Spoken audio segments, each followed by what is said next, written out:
Assalamualaikum warahmatullahi taala wabarakatuh. Alhamdulillahirabbil alamin wassalatu wassalamu ala asyrafil mursalin wa ala alihi wa sahbihi ajma'in. Rabbi shrah li sadri wa yassir li amri wa hlul 'uqdatam min lisani yafqahu qawli. Alhamdulillah, bertemu lagi kita pada pelajaran sirah kita. Kita sambung pelajaran sirah kita di bawah tajuk mukjizat tu, muka surat 35, unit 3, tajuk dia keluar air dari celah jari jemari Rasulullah sallallahu alaihi wasallam.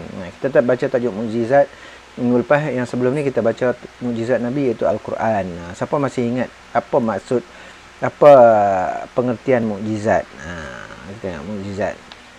Mukjizat yang pertama yang dia cerita dalam buku dalam buku kita itu adalah Al-Quran. Ini mukjizat yang kedua, iaitu keluar air daripada jari jemari Rasulullah sallallahu alaihi wasallam. Okey, mukjizat bermaksud perkara luar biasa yang dianugerahkan oleh Allah Subhanahu Wa Taala kepada nabi dan rasul untuk jadikan hujah ataupun penguat kepada ajaran ataupun dakwahnya. Itu pengertian mukjizat. Mukjizat pada bahasa melemahkan.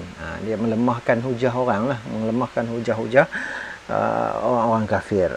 Itu mukjizat. Ni hari ni kita baca peristiwa keluar air dari jari jemari Rasulullah sallallahu alaihi wasallam. Ni pun peristiwa yang pelik, dinamakan mukjizat yang Allah Taala beri kepada Nabi Muhammad sallallahu alaihi wasallam. Baik, tengok yang pertama. Diriwayatkan oleh Jabir bin Abdullah.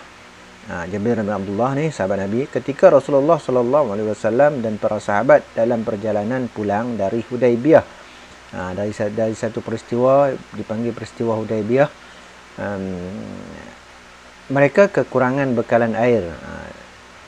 Ada satu peristiwa namanya peristiwa Hudaibiyah dekat dengan Mekah.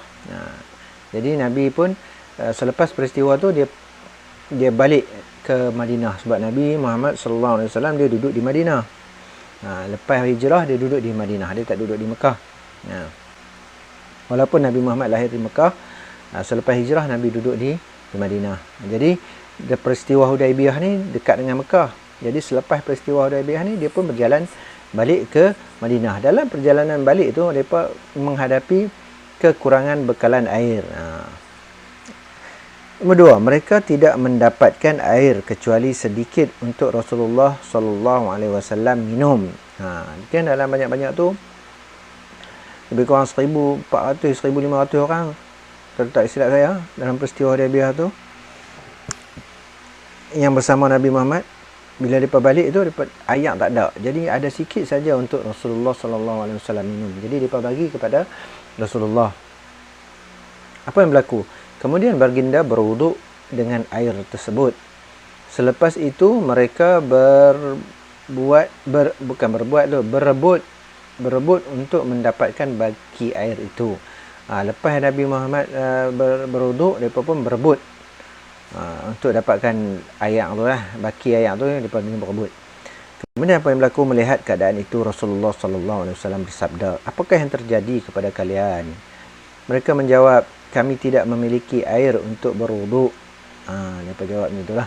Kemudian baginda meletakkan tangan di sebuah bekas, lalu air memancar dari jari jemari baginda.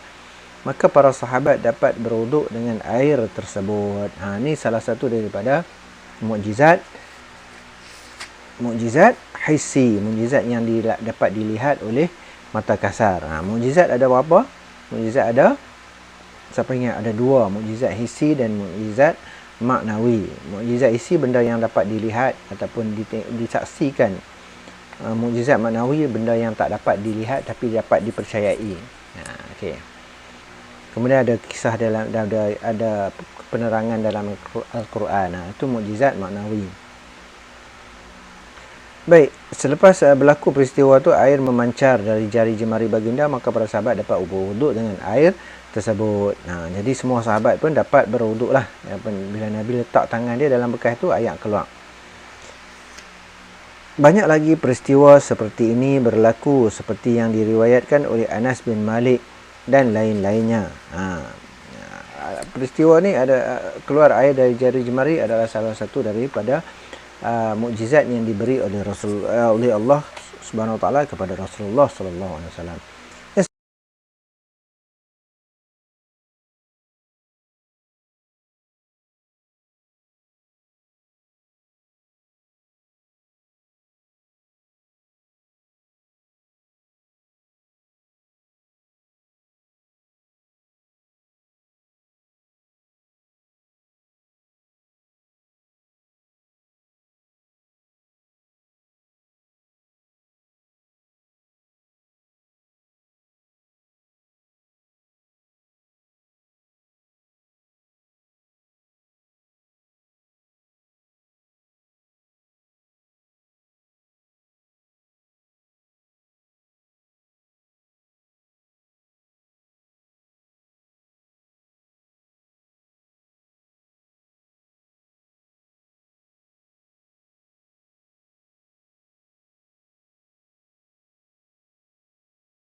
seterusnya, muka surat 36. Unit 4, terbelah bulan di langit.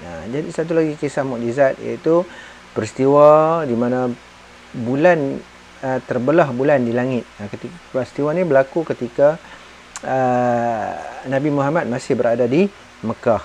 Okey, sebelum Nabi Muhammad berhijrah. Baik, kita tengok pada muka surat 36 tu. Pada tahun ke-9 kenabian, diriwayatkan oleh Sayyidina Ibnu Abbas radhiyallahu anhu bahawa beberapa orang kafir Quraisy datang menemui Rasulullah sallallahu alaihi wasallam dan meminta baginda membuktikan kenabian baginda dengan membelah bulan menjadi dua bahagian. Kemudian orang kafir zaman tu pelik-pelik, bukan depa ni bukan nak minta nak minta tanda, depa ni nak mengejek Nabi. Depa tahu kata benda tu benda yang mustahil dilakukan, jadi depa suruh Nabi. Maknanya depa kata kalau hang hebat boleh belah bulan, boleh tak, boleh ke tak boleh, macam itulah. Depa tujuan asal dia, depa nak memperolok ataupun nak mempermain-mainkan Nabi. Itulah depa buat tu, benda yang orang kata mustahil lah. Okay. Tapi apa yang berlaku? Kemudian baginda bersabda kepada mereka. Mereka minta macam tu, benda pelik-pelik. Kemudian baginda bersabda kepada mereka. Apa Nabi minta kepada mereka? Sekiranya aku dapat lakukan seperti yang kamu minta, adakah kamu akan beriman? Jadi mereka minta Nabi belah bulan. Nabi kata, boleh. Kalau aku boleh buat, hampa nak beriman tak? Maka mereka menjawab, wahai Muhammad, kami akan beriman. Mereka jawab, kami akan beriman. Ini kata-kata musyrikin Mekah ni, kafir, orang kafir Quraisy ni. Depa bukan nak beriman pun, depa saja-saja ya nak mempermain-mainkan, nak memperolokkan Nabi. Macam saya cakap tadi. Pada malam itu mereka berkumpul dan Rasulullah sallallahu alaihi wasallam pun berdoa kepada Allah Subhanahu wa taala. Maka terbelahlah bulan kepada dua bahagian. Satu bahagian diletakkan di atas bukit Qubais dan satu bahagian lagi diletakkan di bukit Qan'an. Jadi mereka main pada malam tu, peristiwa Nabi Muhammad pun berdoa. Nabi Muhammad pun dia berdoa, dia minta kepada Allah Ta'ala yang kurniakan mukjizat ni. Kalau Allah Ta'ala tak benarkan, tak jadi. Jadi ni Allah Ta'ala anugerahkan kepada Nabi. Jadilah peristiwa tu, bulan terbelah dua dan disaksikan sendiri oleh kafir Quraisy Mekah pada ketika itu. Apa yang berlaku? Kemudian Rasulullah sallallahu alaihi wasallam terus bersabda, saksikanlah wahai kaumku. Namun mereka berkata, ini adalah sihir. Lalu Allah Subhanahu wa taala menurunkan ayat berikut.